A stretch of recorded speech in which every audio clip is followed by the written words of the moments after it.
இன்றே டவுன்லோட் செய்து உங்கள் ஃபேவரட் ஷோக்களை என்ஜாய் பண்ணுங்க. பணம் காசை விட எனக்கு என் பொண்ணோட சந்தோஷம் தானே முக்கியம்.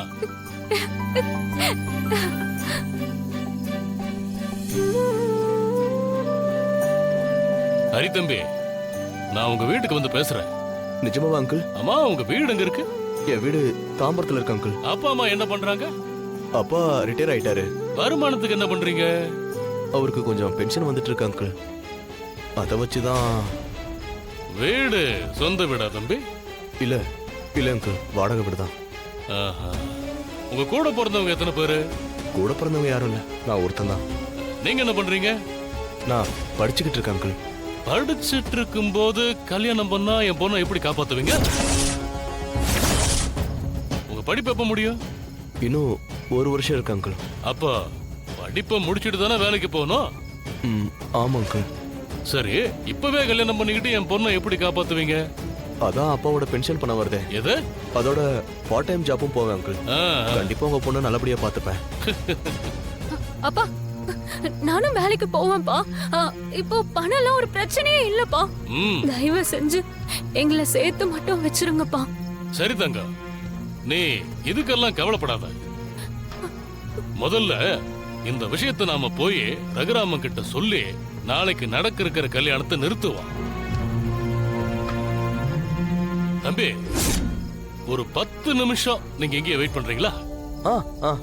நான் என்ன பண்றேன், சாருவை கூப்பிட்டு போய் வீட்டுல விட்டுட்டு பெரியவர்கிட்ட பேசிட்டு இங்க வந்துடுறேன்.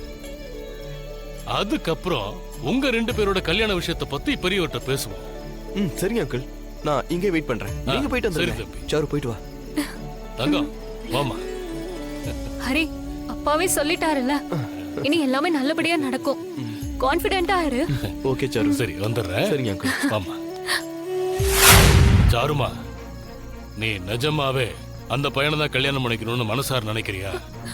ஆமாப்பா. ஓஹோ, சரிம்மா, நீ இங்கே இரு. நான் போய் அந்த பையன்கிட்ட சொல்லி அவங்க அப்பா அம்மாவை கூட்டிட்டு காலையில நம்ம வீட்டுக்கு வந்து பேச சொல்றேன். இத சொல்லி இப்போதைக்கு அவனை வீட்டுக்கு அனுப்பி வச்சிடுறேன். அதுக்கப்புறமா நம்ம வீட்டுக்கு போயிட்டு ரகுராமன் கிட்ட சொல்லி இந்த கல்யாணத்தை நிறுத்திடுவோம். சரிதானமா? அப்பா, நிஜமாதான் சொல்றீங்களா? நீங்க எங்களை சேர்த்து வச்சிருவீங்களாப்பா?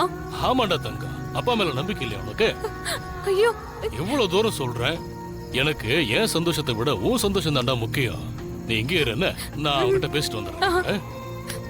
சரியாம்மா? சரிப்பா.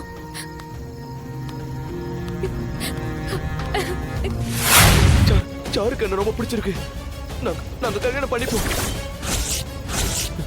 உங்களால எங்களை தடுக்க முடியாது. என்ன மீறி நீ கல்யாணம் பண்ணிருப்பியா? வர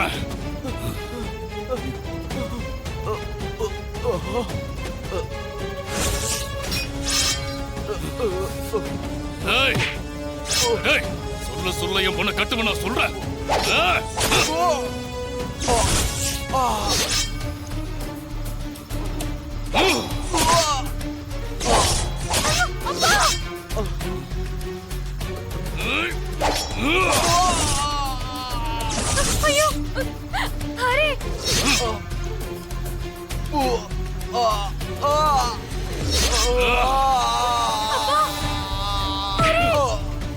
ஐயோ,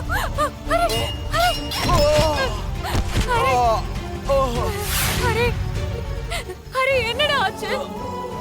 என்ன பாரு ஹரி. ஐயோ ஹரி, என்ன பாரு ஹரி.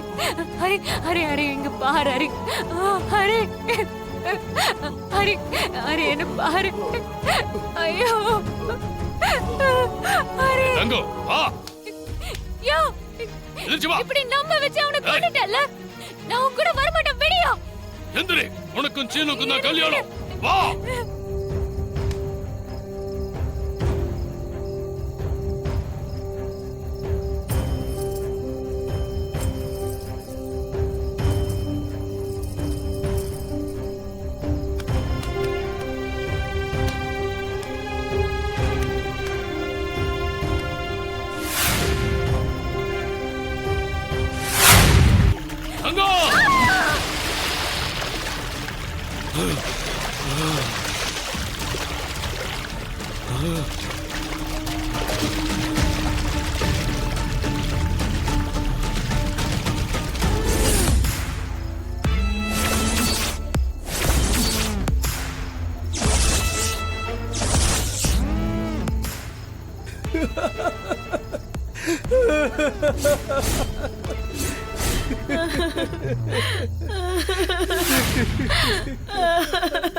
ஹரிய கம்பியால குத்தி கொன்ன. ஆமா, உன் பொண்ணு குளத்துல விழுந்துட்டா.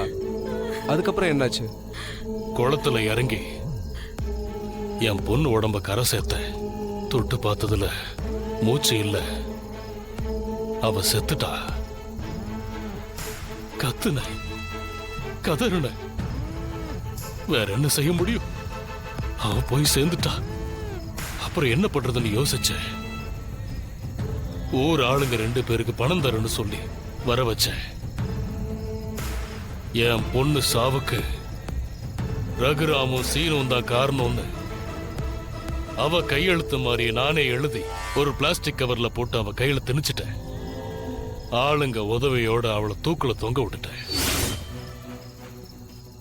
அதுக்கப்புறம் தான் செத்து கிடக்குறான்ல இந்த பய ஹரி, இவனோட ஞாபகம் வந்து ஆளுங்களை கூட்டிட்டு போய் இவன் பாடிய சாக்கு மூட்டையில கட்டி அந்த புதருக்குள்ள தூக்கி போட்டுட்டேன். அவன் பேகையும் வேற எங்கேயும் தூரமா தூக்கி போட்டுட்டேன். நேரா ரகுராம் வீட்டுக்கு போன.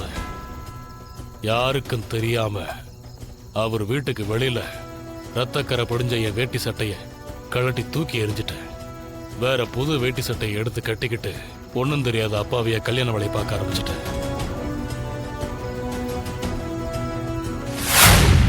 பொண்ணுக்காக பல கோடி ரூபாய் மதிப்புள்ள சொத்தையே கொடுக்கலான்னு நினைச்சேன்.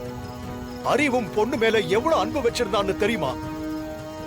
படிப்பை முடிச்சிட்டு நல்ல வேலையோட வான்னு நான் சொன்னேன்.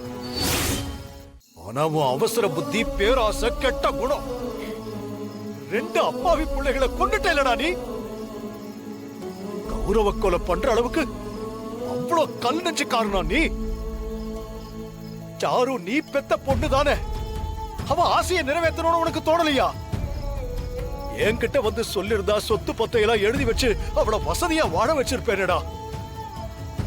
அவங்களும் சந்தோஷமா இருந்து நீயும் நல்லா இருந்திருப்பிய. இப்படி எல்லாத்தையும் கெடுத்து குட்டிச்சவராக்கிட்டல்ல நீ. இந்த மாதிரி ஒரு அயோக்கியனை இந்த ஊருக்குள்ளேயும் வீட்டுக்குள்ளேயும் விட்டு வச்சு அப்ப நான் தான் தப்பு பண்ணிட்டேன். இந்த மாதிரி ஆளெல்லாம் வெளியிலேயே இருக்க கூடாது. ஆயுளுக்கு இருக்க வேண்டிய இடம் ஜெயிலு தான். சுத்தி இருக்கிற எல்லாருக்கும் நல்லது, இந்த ஊருக்கே நல்லது. கான்ஸ்டபிள் கூட்டு போங்க இவரை.